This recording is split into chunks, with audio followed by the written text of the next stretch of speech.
ఓకేనా సోదరా? ఏం కొండల్ మీడియా మిత్రులకు నమస్కారం.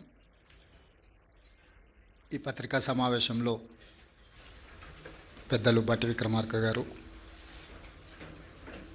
పెద్దలు ఉత్తమ్ కుమార్ రెడ్డి గారు,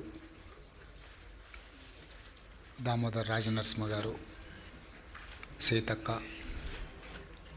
జయవీర్ శాసనసభ్యులు, కుంభమణిల్ రెడ్డి శాసనసభ్యులు, డాక్టర్ భూపత్ రెడ్డి, నాయని రాజేందర్ రెడ్డి, వేం నరేందర్ రెడ్డి గారు ఈ పత్రికా సమావేశంలో పాల్గొని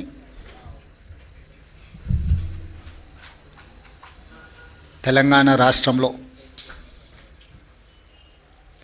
స్థానిక సంస్థల ఎన్నికలు 12,728 గ్రామ పంచాయతీలకు గాను 12,702 గ్రామ పంచాయతీ ఎన్నికలు పూర్తి చేసుకొని వాటి ఫలితాలను రాష్ట్ర ఎన్నికల అధికారులు ప్రకటించడం జరిగింది. ఈ పంచాయతీరాజ్ ఎన్నికలను ప్రశాంతంగా, ప్రజాస్వామ్యబద్ధంగా, ఎక్కడా అధికారిక లోటుపాట్లు లేకుండా నిర్వహించినందుకు ప్రభుత్వ సిబ్బందిని రాష్ట్ర ప్రభుత్వం తరఫున మనస్ఫూర్తిగా నేను అభినందిస్తున్నా. అదేవిధంగా కాంగ్రెస్ పార్టీ కార్యకర్తల్ని, తెలంగాణ ప్రజలను కష్టపడ్డందుకు కార్యకర్తల్ని, కాంగ్రెస్ పార్టీని ఆశీర్వదించినందుకు తెలంగాణ ప్రజలకు కాంగ్రెస్ పార్టీ పక్షాన వారికి కృతజ్ఞతలు తెలియజేస్తున్నాను. డిసెంబర్ 7, 2023 నాడు ప్రజాపాలన బాధ్యత చేపట్టి డిసెంబర్ 7, 2025 నాటికి 2 సంవత్సరాలు పూర్తి చేసుకున్న సంబరాలు జరుపుకోవడమే కాకుండా 2 సంవత్సరాలు పూర్తయిన సందర్భంలో స్థానిక సంస్థల ఎన్నికలు తెలంగాణ రాష్ట్రంలో నిర్వహించడం జరిగింది. డిసెంబర్ 11, డిసెంబర్ 14, డిసెంబర్ 17 3 విడతలుగా స్థానిక సంస్థలకు జరిగిన ఎన్నికలలో అద్భుతమైన ఫలితాలను కాంగ్రెస్ పార్టీ సాధించింది. ఇందుకు కష్టపడ్డ కార్యకర్తల్ని 2 సంవత్సరాల తర్వాత తిరిగి స్థానిక సంస్థల ఎన్నికల రూపంలో ప్రజల దగ్గరికి వెళ్తే ప్రజలు సంపూర్ణమైన విశ్వాసం మా ప్రభుత్వం మీద ప్రకటించి మమ్మల్ని ఆశీర్వదించినందుకు కాంగ్రెస్ పార్టీ శాసనసభ పక్షాన ప్రజలకు ఎల్లవేళలా అందుబాటులో ఉండి విశ్వసనీయ పాత్రులుగా ప్రజా సమస్యల్ని పరిష్కరిస్తామని చెప్పి ఈ సందర్భంగా తెలియజేస్తున్నాను. మీకు అందరికీ తెలుసు, వివిధ రకాల విశ్లేషణలు, వివిధ రకాల పత్రికలలో ప్రకటనలు, రాజకీయ నాయకులు వాళ్ళ పార్టీలకు సంబంధించిన వివరాలను చాలా సందర్భాలలో అన్వయించడం, విశ్లేషించడం, వివరించడం జరిగింది. ఈరోజు మా పక్షాన ఫలితాలను, మాకు అందిన సమాచారము మీ ద్వారా తెలంగాణ ప్రజలకు, మీడియా మిత్రులకు వివరించాలని మంత్రివర్గం అందరం కలిసి తీసుకున్న నిర్ణయం ప్రకారము 12,702 గ్రామ పంచాయతీల ఫలితాలలో 7,527 గ్రామ పంచాయతీలు కాంగ్రెస్ పార్టీ, 808 కాంగ్రెస్ పార్టీకి సంబంధించిన రెబెల్స్ ఈ ఎన్నికలలో నెగ్గడం జరిగింది. మొత్తానికి 8,335 గ్రామ పంచాయతీలు 66% ఫలితాలను కాంగ్రెస్ రెబెల్స్ ఈ ఎన్నికలలో మేము సాధించడం జరిగింది. అదేవిధంగా బీఆర్ఎస్, బీజేపీ ఒక కూటమిగా ఈ ఎన్నికల్లో పోటీ చేసి 3,511 బీఆర్ఎస్, 710 గ్రామ పంచాయతీలు బీజేపీ టోటల్గా 4221 బీఆర్ఎస్ బీజేపీ కూటమి గెలుచుకోవడం జరిగింది. ఇది 33%. దాదాపుగా 146 గ్రామ పంచాయతీలు సిపిఐ సిపిఎం ఇతరులు 1%, ఇతర రాజకీయ పార్టీలు కూడా నెగ్గడం జరిగింది. తద్వారా కాంగ్రెస్ రెబల్స్ 66% గెలిస్తే బీజేపీ బీఆర్ఎస్ 33%, కమ్యూనిస్టులు 1% ఈరోజు ఈ ఎన్నికల్లో ఫలితాలను సాధించిండ్రు. ఈ ఫలితాలు మా 2 సంవత్సరాల పరిపాలనకు ప్రజలిచ్చిన తీర్పు. 2023 డిసెంబర్ 7 నాడు మేము అధికారం చేపట్టిన తర్వాత కంటోన్మెంట్ శాసనసభ ఉప ఎన్నికలు జరిగినాయి. పోయిన నెల జూబ్లీ హిల్స్ శాసనసభ ఉప ఎన్నికలు జరిగినాయి. ఈ 2 ఉప ఎన్నికలలో కూడా కాంగ్రెస్ పార్టీని ప్రజలు ఆశీర్వాదించడం జరిగింది. ఈనాడు గ్రామీణ ప్రాంతాలలో జరిగిన గ్రామ పంచాయతీ ఎన్నికలు 94 శాసనసభ నియోజకవర్గాల పరిధిలో ఈ ఎన్నికలు జరిగినాయి.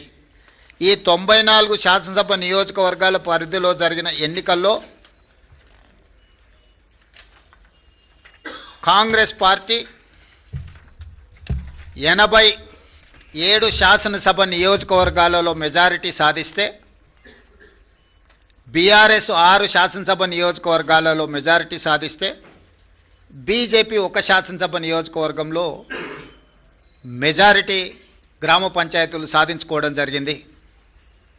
బీఆర్ఎస్ దుబ్బాక, హుజూరాబాద్, జన్గాం, సిద్దిపేట, సిరిసిల్ల, సిర్పూర్, కాగజ్ నగర్లో మెజారిటీ సాధిస్తే ముదోల్లో బీజేపీ అధిక గ్రామ పంచాయతీలను సాధించడం జరిగింది.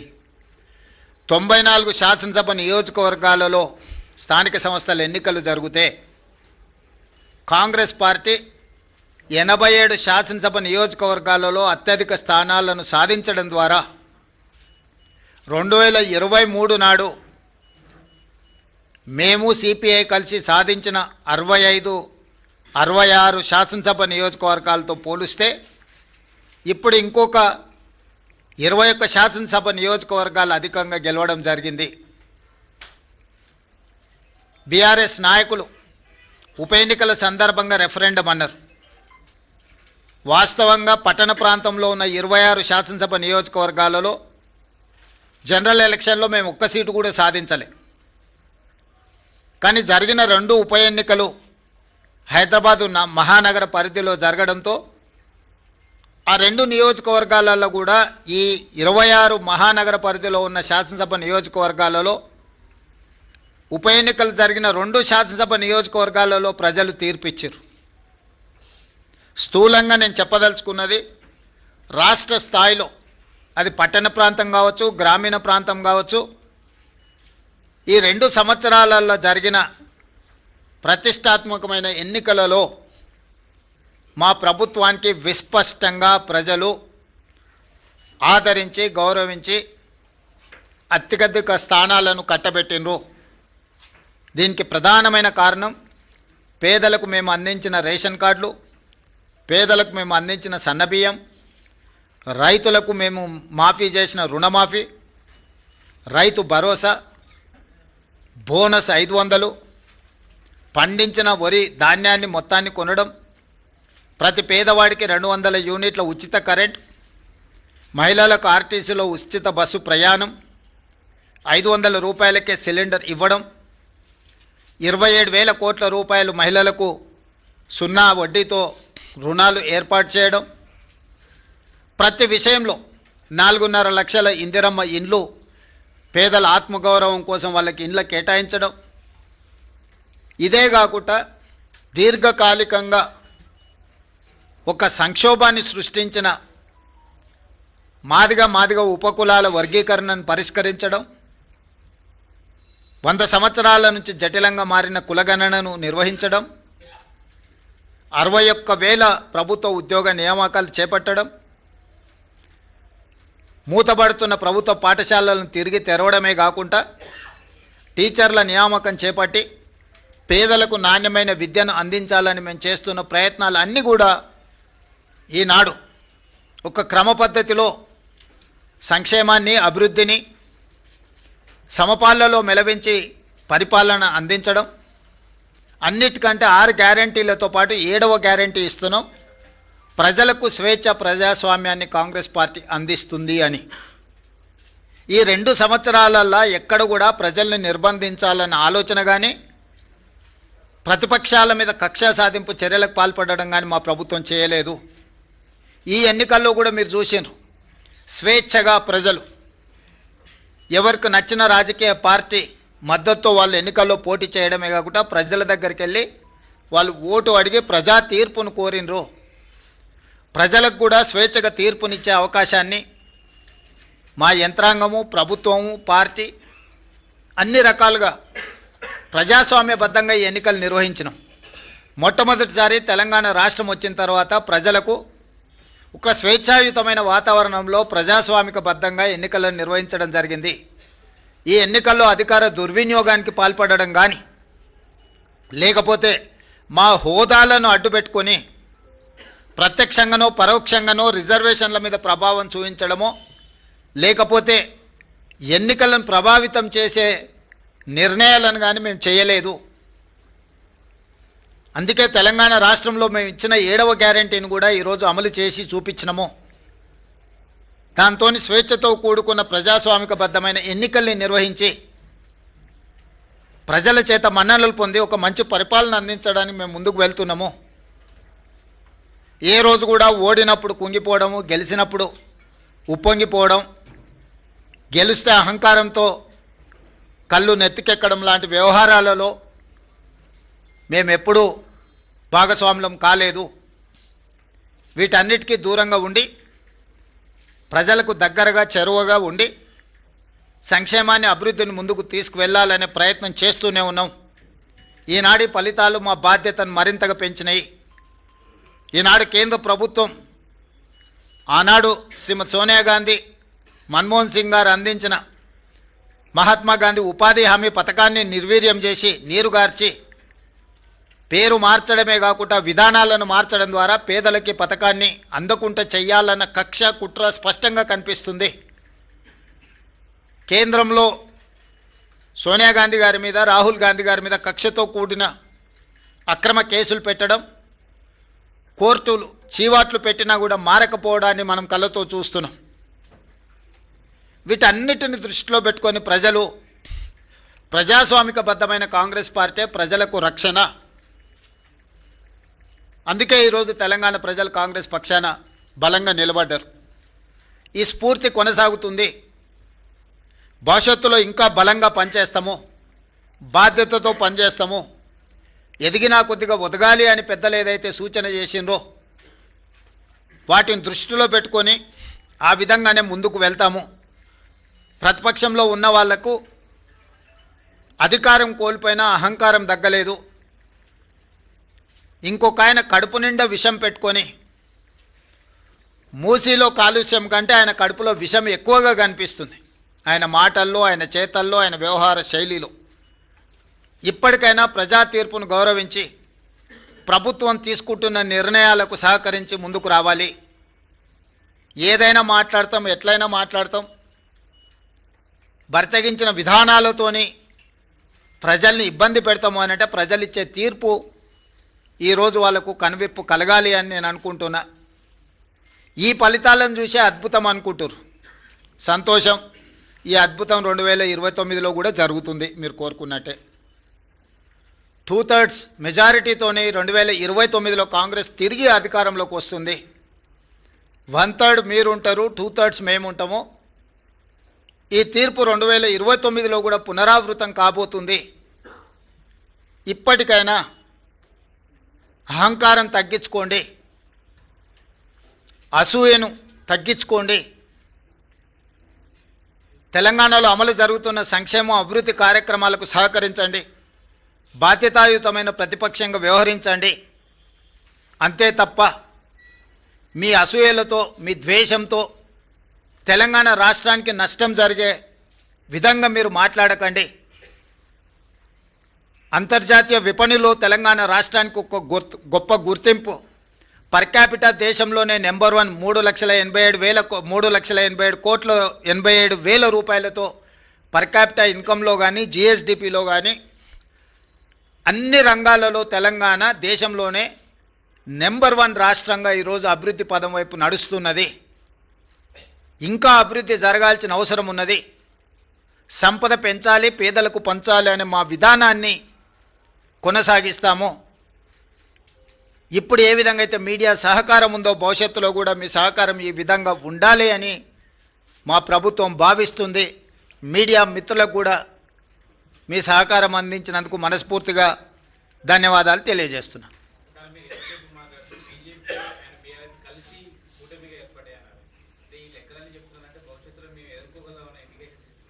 ఖచ్చితంగా దాంట్లో మీకు అనుమానం ఎందుకు? పార్లమెంట్ ఎన్నికల్లో వాళ్ళిద్దరు కలిసి వచ్చినా కూడా ఎదుర్కొని 8 సీట్లు సాధించినాం, 40% పైగా ఓట్లు సాధించినాం. ఇది భవిష్యత్తుకు పునాదులే వాళ్ళిద్దరూ కలిసిమెలిసి పోటీ చేస్తారనేది. నిన్న కేటీఆర్ ఒక రోజు ముందు కేటీఆర్ మాట్లాడతారు, తర్వాత రోజు కిషన్ రెడ్డి మాట్లాడతారు. సేమ్ ప్రెస్ మీట్ ఏదైనా చూడండి మీరు. కిషన్ రెడ్డి గారు ఇప్పుడే ఏదో జరిగిపోయినట్టుగా, బీఆర్ఎస్ ఉన్నప్పుడు అద్భుతాలు జరిగినట్టుగా, బీఆర్ఎస్ ఉంటేనే బాగుంటుంది అన్నట్టుగా కిషన్ రెడ్డి గారు వ్యవహార శైలి చూసిన తర్వాత మీకు ఏమైనా అనుమానం ఉందా? అందుకే చెప్తున్నా, వాళ్ళిద్దరు కలిసి 1/3, కాంగ్రెస్ ఒకటి 2/3. వాళ్ళిద్దరు కలిసి 33%, మేము ఒక్కరం 66%.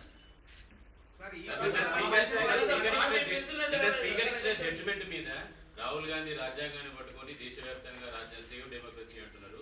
వాళ్ళ అధికారంలో ఉన్న రాష్ట్రంలో మాత్రం డెమోక్రసీని కూల్ చేశారు. రాహుల్ గాంధీ సమాధానం చెప్పాలంటున్నారు. ఎవరు? టీఆర్ఎస్ అడగండి, వెళ్ళి రాహుల్ గాంధీ గారు రాగానే ఢిల్లీకి వెళ్ళి అడగమని చెప్పండి. స్పీకర్ గారి నిర్ణయం మీద రాజకీయ పార్టీగా మేము స్పందించడానికి ఏమీ లేదు. స్పీకర్ గారి నిర్ణయాన్ని వాళ్ళకు నచ్చకపోతే న్యాయస్థానాలు ఉన్నాయి. మీరు రాసిచ్చిన స్క్రిప్టునే స్పీకర్ అనౌన్స్ చేశారు, మీరు సభలో కూడా ప్రస్తావించారు అసలు అని. ఇప్పుడు నేను వాళ్ళ అవగాహన రాహిత్యానికి జాలి పడుతున్నా. పదే హరీష్ రావు గారు శాసనసభలోనే మేము 37 మంది శాసనసభ్యులు ఉన్నాం, మాకింత సమయం ఇవ్వాలని మాట్లాడింది మీరు కళ్ళతో చూసిరు, మీరు చెవులతో విన్నారు, అవునా? ప్రతిసారి శాసనసభ ముగింపు సమావేశాలలో స్పీకర్ గారు ఒక బులెటిన్ ఇష్యూ చేస్తారు. ఏ పార్టీకి ఎంతమంది శాసనసభ్యులు ఉన్నారు, వారు ఎంతెంత సమయం మాట్లాడినరని ప్రతిసారి బులెటిన్ ఇష్యూ చేస్తారు స్పీకర్ గారు. ఇప్పటివరకు జరిగిన అన్ని శాసనసభ సమావేశాల ముగింపులో స్పీకర్ గారు స్పష్టంగా ప్రకటించారు. ఏ ఒక్క రోజు కూడా స్పీకర్ గారి నిర్ణయాన్ని వాళ్ళు ప్రశ్నించలేదు.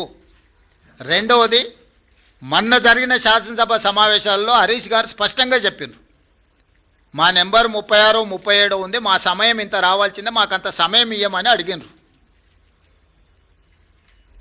టీవీలో పేపర్లో మేము చూసిన ప్రతి నెల 5,000 రూపాయలు ఎమ్మెల్యేల నుంచి వాళ్ళ టీఆర్ఎస్ ఎల్పీ నిర్వహణ కోసము డబ్బులు కూడా తీసుకున్నారని. లావాదేవీలు బాగానే ఉన్నాయి, వ్యవహారం బాగానే ఉంది, వాళ్ళ పేరు మీద మైకు కావాలి, వాళ్ళ పేరు మీద మాటలు కావాలి, వాళ్ళ జీతాలలో వాటాలు కావాలి. మీ వాళ్ళనే మీ వాళ్ళు కాదు అని అనుకునే పరిస్థితి ఎందుకు దాపురించింది? ఇంత రాజకీయంగా ఇంత దుర్భరమైన, ఇంత నికృష్టమైన పరిస్థితి ఎవరికైనా వస్తుందా? సొంత పార్టీ ఎమ్మెల్యేలనే మా వాళ్ళు కాదు అని. మనం గతంలో చూసినాం, పిల్లల్ని నమ్ముకునేటోళ్ళను సంతలాల్లో వచ్చి పిల్లల్ని నమ్ముకున్నారని. కనీసం వాళ్ళు పేదరికం ఉండని నమ్ముకున్నారు అనుకున్నాం. మరి ఇప్పుడు వీళ్ళ విచిత్రం ఏందో, మేము మీ పిల్లలమే, మేము మీ వాళ్ళమే అని వీళ్ళు అంటారు, మీరు మా వాళ్ళు కాదని వాళ్ళు అంటారు. వాళ్ళు అదే చెప్తున్నారు కదా. ఎవరి ఇప్పుడు దాంట్లో ఎవరు మైనర్స్ లేరు, అందరు మేజర్లే కదా, విజ్డమ్ ఉన్నోళ్ళే కదా. ఆ మేజర్స్ విజ్డమ్ ఉన్నోళ్ళే వాళ్ళు ఎవరో చెప్తున్నప్పుడు నీ అభిప్రాయంతో నా అభిప్రాయంతో ఏం పని ఉంది?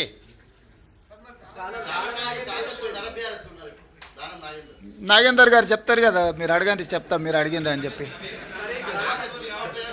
ఎస్ అమర్ గారు, అమర్ గారు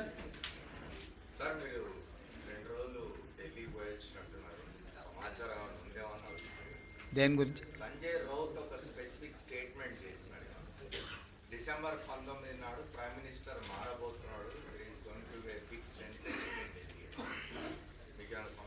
లేదు, ప్రైమ్ మినిస్టరే దేశంలో లేడు, ఆయనే విదేశాలలో ఉన్నాడు. అసలు 19 లోపల వస్తాడో రాడో కూడా నాకు సమాచారం లేదు. కాబట్టి మార్పు గురించి ఐ డోంట్ నో. అంటే ఆయన స్టేట్మెంట్ నా దృష్టిలో లేదు, మార్పు విషయం అసలే లేదు. ఎందుకంటే అది ఎల్పీ తీసుకోవాల్సిన, లెజిస్లేచర్ పార్టీ తీసుకోవాల్సిన నిర్ణయం నా దృష్టిలో లేదు.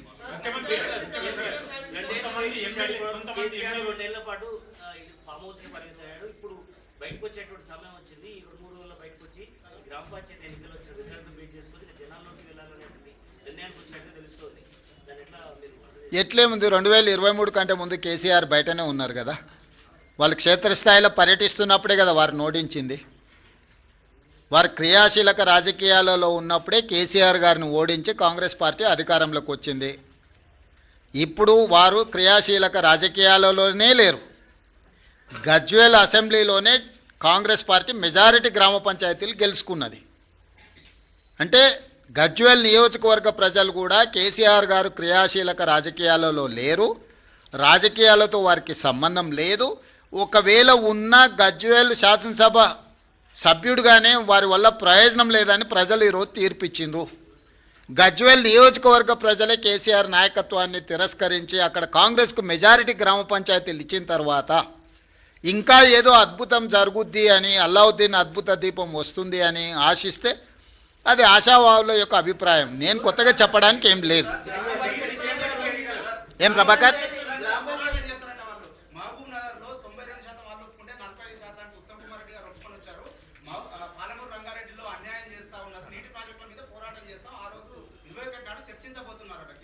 నేనేమంటున్నా అంటే కేసీఆర్ గారిని ప్రతిపక్ష నాయకుడిగా లేఖ రాయమని 3 రోజులు కానీ 4 రోజులు కానీ కృష్ణా నదీ జలాలు, గోదావరి జలాలకు సంబంధించి ఎవరు ఏం చేసిండ్రో చర్చ చేద్దాం కూలంకషంగా. పూర్తి వివరాలతో వచ్చి కూర్చుందాం. ఏ విషయమైనా వారు లేవనెత్తని 10 సంవత్సరాలలో వారు చేసిన అన్యాయాన్ని, వారు సంతకాలు పెట్టి 299 టీఎంసీ మాకు చాలు, 512 టీఎంసీ ఆంధ్రప్రదేశ్ను తీసుకోమని కృష్ణానది జలాలలో ఏ విధమైన ఒప్పందాలు చేసిండో, ఒప్పందాలతో పాటు 10 సంవత్సరాలైన పాలమూరు రంగారెడ్డి ఎత్తిపోతలకు కానీ, కల్వకుర్తి ఎత్తిపోతలకు కానీ, సీతారామ సాగర్ కానీ దేనికి నికర జలాలు కానీ వరద జలాలు కానీ సాధించలేదు. సమ్మక్క సారలమ్మ కూడా వారు సాధించకపోతే ఉత్తమ్ కుమార్ రెడ్డి గారు మంత్రిగా సాధించిండ్రు. ఈరోజు ఏదైనా పక్క రాష్ట్రం నుంచి మన హక్కులను సాధించినామంటే మేము అధికారంలోకి వచ్చిన తర్వాతనే. వీటన్నిటి మీద వారు లేనప్పుడు పత్రికా సమావేశాలలో మాట్లాడడం నాకు ఇష్టం లేదు. నేను సూటిగా వారితోని చర్చను ఆహ్వానిస్తున్నా. చంద్రశేఖరరావు గారు బీఆర్ఎస్ ఆఫీస్ కార్యాలయంలో చర్చించడం కాదు, వారు అడిగితే ఎప్పుడంటే అప్పుడు ప్రత్యేక సమావేశాల్లో ఏర్పాటు చేస్తా. కృష్ణా గోదావరి జలాల మీద చర్చ చేద్దాం. పూర్తి వివరాలను, వాస్తవాలను ప్రజలకు వివరిద్దాం. ఈరోజు ఉమ్మడి రాష్ట్రానికంటే కూడా తీరని ద్రోహం చేసింది బీఆర్ఎస్, చంద్రశేఖరరావు గారు. ఆధారాలతో సహా మొత్తం సభలో చర్చకు మేము పెట్టడానికి సిద్ధంగా ఉన్నాము. వారు సభకు వచ్చి చర్చించి నిజంగానే మా వైపు నుంచి ఏమైనా లోపం ఉంటే వారిని ప్రశ్నించమని నేను సవాల్ విసురుతున్నా. బురద జల్లుతాం, పారిపోతామంటే ప్రజలు అన్ని గమనిస్తున్నారు. ప్రజలు ఎవరు అమాయకులు లేరు.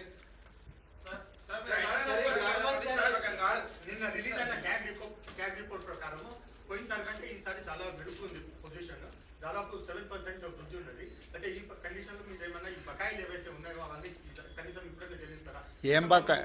నీకేం బకాయి ఉంది రాహుల్? ఎవరికి? డిస్కమ్లక చేద్దాం. నేను ముందే చెప్పిన ఆదాయం పెంచుతాం, పేదలకు పంచుతామని. వారు చెయ్యండి, మేం చేసింది సన్నబియ్యం 200 యూనిట్లు ఉచితం, 21,000 కోట్ల రూపాయల రైతు రుణమాఫీ, 9,000 కోట్ల రూపాయలు 9 రోజుల్లో రైతు భరోసా, 22,500 కోట్ల రూపాయలు 4,50,000 ఇందిరమ్మ ఇండ్లు. ఇట్లా చంద్రశేఖరరావు గారు చెయ్యని చాలా పనులను ఈరోజు మేము చేసినాము. ఈ ఆదాయాన్ని పెంచుకుంటూనే, దుబారాను తగ్గించుకుంటూనే ఈరోజు ఈ పథకాలన్నిటిని కూడా అమలు చేస్తున్నాము. ఎంత ఆదాయాన్ని పెంచితే అంత పేదలకు ప్రయోజనం చేకూర్చే విధంగా ఖచ్చితంగా మేము వాటిని వినియోగం చేస్తాం. ఒక్క రూపాయి కూడా దుర్వినియోగం జరగకుండా ప్రజలకు ఏ రకంగా మేలు చేయాలనేదే మా నిత్యం తాపత్రయము. ఖచ్చితంగా వాటిని అమలు చేస్తాం. ఇప్పుడు ఎన్నికలకు సంబంధించి మాట్లాడుకుందాం. గ్రామ పంచాయతీ ఎన్నికలు వాటి ఫలితాల మీద మాట్లాడుకుందాం.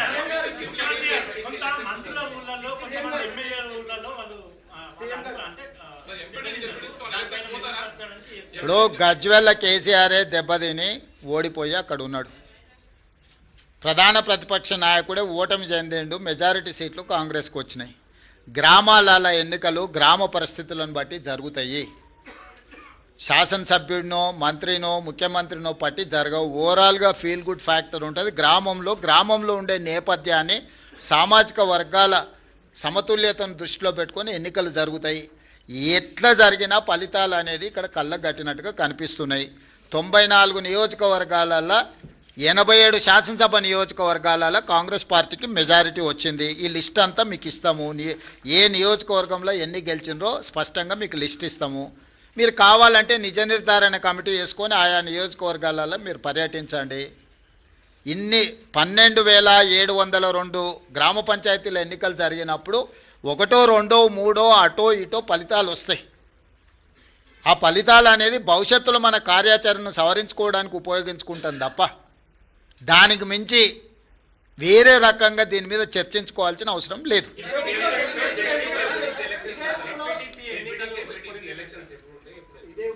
తొందరలోనే శాసనసభ పెట్టి చర్చ చేసి అందరి అభిప్రాయం తీసుకుంటాం ఎట్లా ముందుకెళ్దాం అనేది. ప్రతిపక్షాలకు కూడా అవకాశం ఇస్తాం. ఆ ఎన్నికల్ని ఎంపీటీసీ, జడ్పీటీసీ, మున్సిపల్ ఎన్నికలు, మున్సిపల్ కార్పొరేషన్ ఎన్నికలు వీటన్నిటికి సంబంధించి కూడా తొందరలోనే శాసనసభ సమావేశాలు ఏర్పాటు చేసి ప్రతిపక్షాలను కూడా అడుగుతాం ఏ విధంగా ముందుకు వెళ్దాము, 42% బీసీ రిజర్వేషన్లు ఏ విధంగా సాధించుకుందాము, భవిష్యత్ కార్యాచరణ ఎట్లుంటే బాగుంటుందో ప్రజాస్వామిక బద్ధంగా చర్చ చేసి అసెంబ్లీలో ఆ తర్వాత ఎన్నికలపై ఒక నిర్ణయానికి వస్తాం.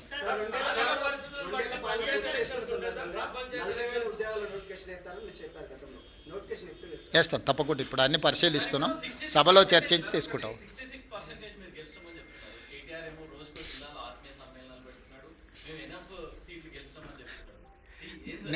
అందుకే ప్రభాకర్ క్లియర్గా నేను పర్సంటేజ్తో సహా గ్రామ పంచాయతీలతో సహా ఈరోజు 94 శాసనసభ నియోజకవర్గాలలో ప్రతి నియోజకవర్గంలో ఏ పార్టీ ఎన్ని గెలిచిందో నేను అధికారికంగా ఒక నోటు విడుదల చేస్తున్నా.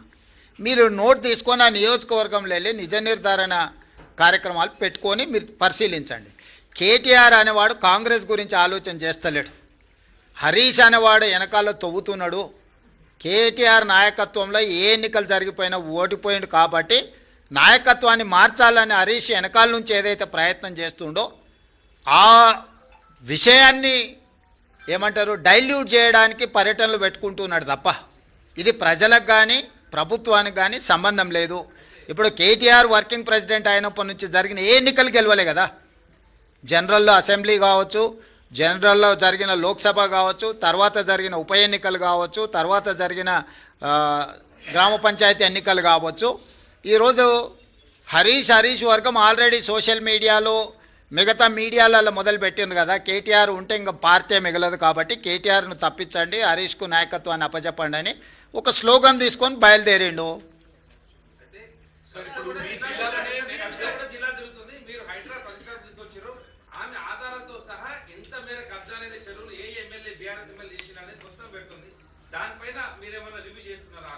అన్నిటి మీద చేస్తాం. ఇప్పుడు నువ్వు చెప్పింది రివ్యూ చేస్తాం, వాళ్ళు చెప్పింది రివ్యూ చేస్తాం. రీసెంట్గా కేఏ పాల్ గారు కూడా కొన్ని అంశాలు లేవనెత్తిండు, వాటిని కూడా రివ్యూ చేస్తున్నాం. నీ అమాయకత్వం అది. మీరు లేనిది ఊహించుకొని కాయించుకొని గత 10 ఏళ్లలో జరిగినవి తీసుకోండి, ఇప్పుడు జరుగుతున్న వాటిని తీసుకొని ఎన్ని గురుకులాలు ఉన్నాయి, ఎక్కడేం జరిగింది అనేది లెక్క లేకుండా బాధ్యత లేకుండా ప్రశ్నలు అడగకండి. అట్లాంటి పరిస్థితి రాదు. ఎక్కడైనా ఏదైనా జరిగితే తక్షణమే చర్యలు తీసుకుంటున్నాం. ధన్యవాదాలు. రైట్.